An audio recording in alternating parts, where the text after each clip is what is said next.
أعوذ بالله من الشيطان الرجيم. بسم الله الرحمن الرحيم. الرحمن علم القرآن خلق الإنسان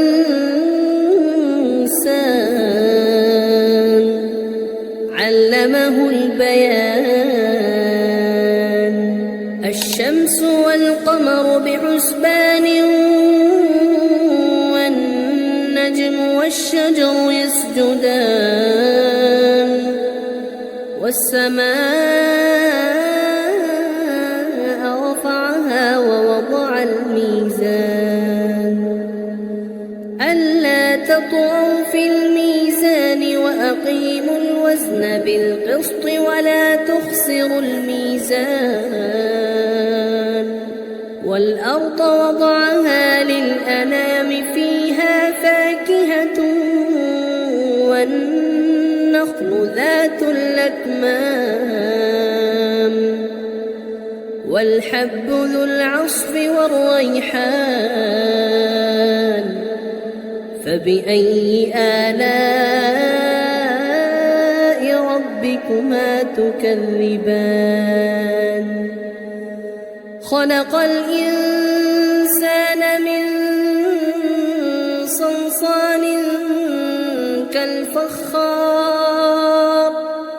وخلق الجان من مارج من نار. فبأي آلاء ربكما تكذبان؟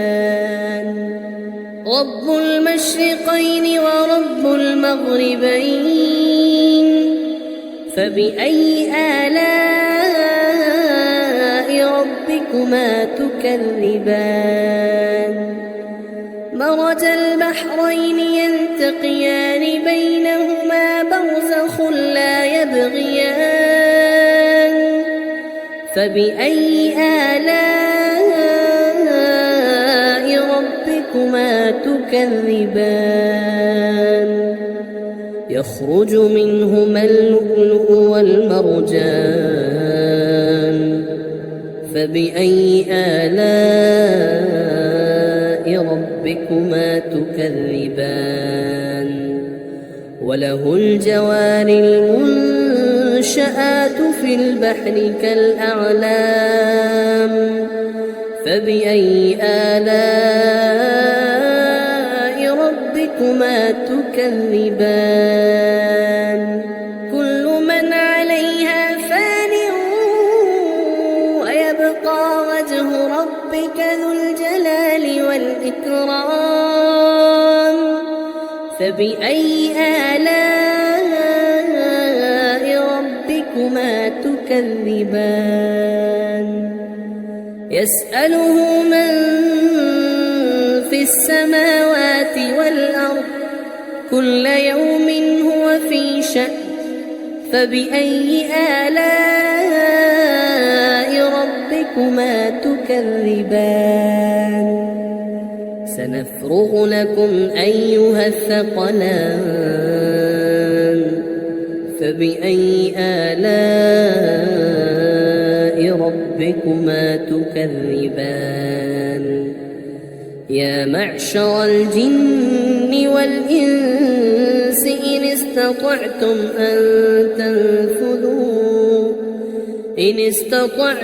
أن تنفذوا من أقطار السماوات والأرض فانفذوا لا تنفذون إلا بسلطان.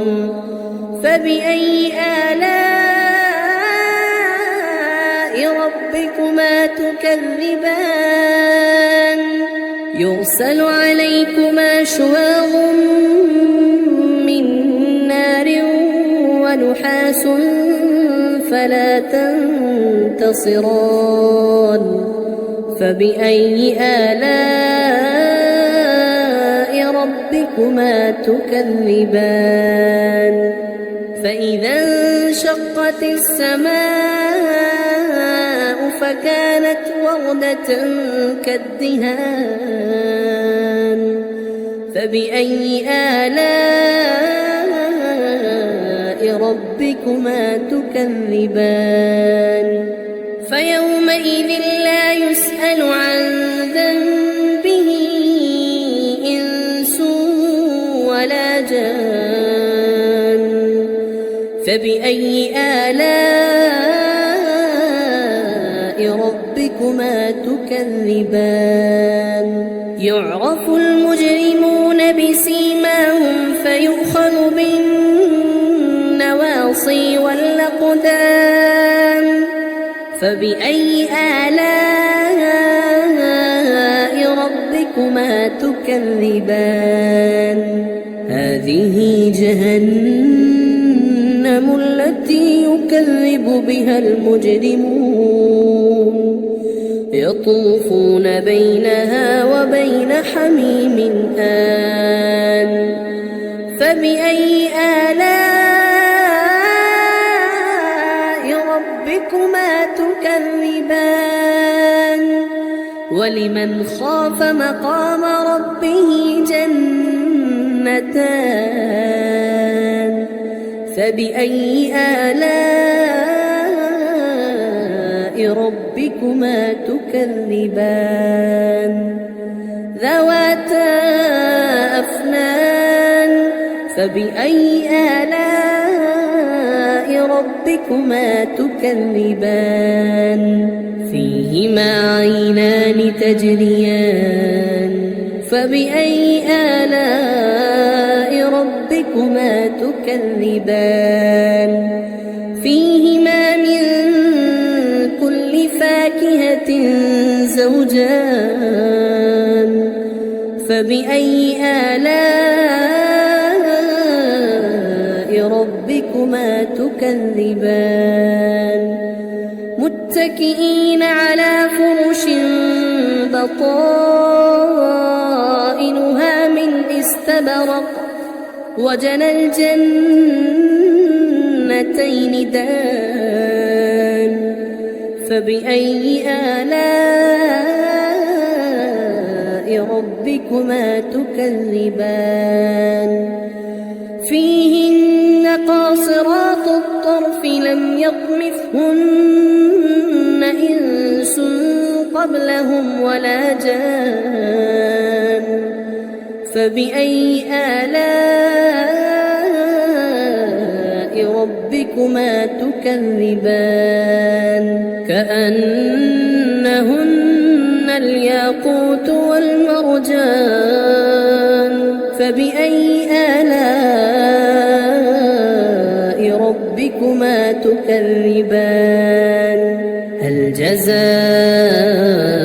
الإحسان إلا الإحسان فبأي آلاء ربكما تكذبان ومن دونهما جنتان فبأي آلاء ربكما تكذبان مدهامتان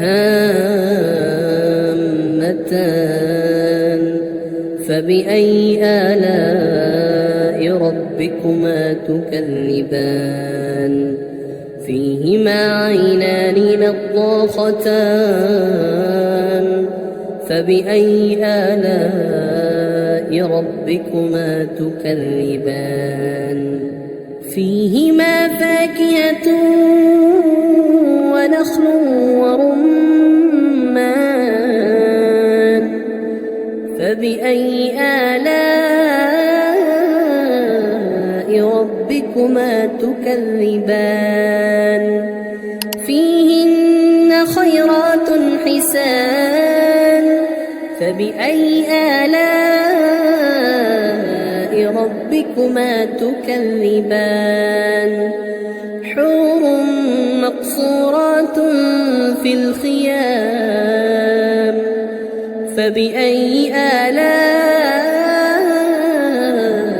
ربكما تكذبان لم يطمثهن إنس قبلهم ولا جان